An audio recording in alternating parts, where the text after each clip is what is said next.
Смотри.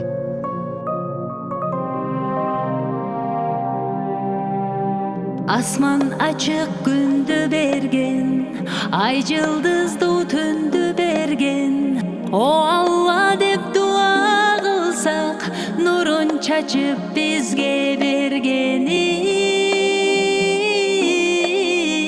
Sağa bolgon bulmak olur, jüröktөгü bulkal olur. O Allah dep dua kılsak, la ilahe illallah. Şeriatta kız ve erkek kesmesi Kur'an neyse. La ilahe illallah. Subhanallah. Elhamdülillah. La ilahe illallah. Allahu Ekber. Subhanallah. Elhamdülillah. La ilahe illallah. Allahu Ekber. Daryaby deniz bergen, jaratılış jerin dergen. O Allah dep dua kılsak, akkan sunun genin bergeni.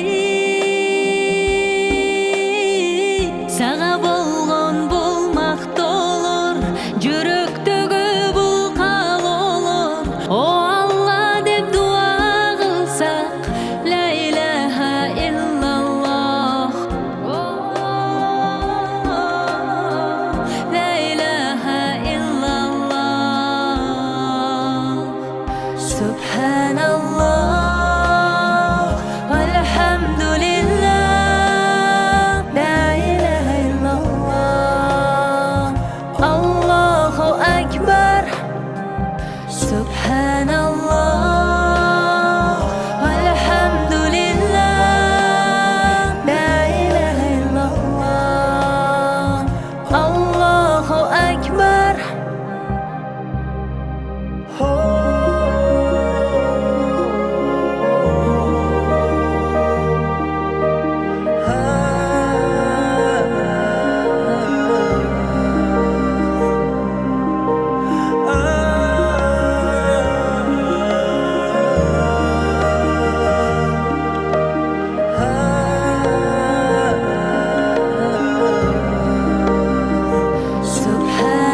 Subhanallah. Elhamdülillah. La ilahe illallah. Allahu Ekber. Subhanallah. Elhamdülillah. La ilahe illallah.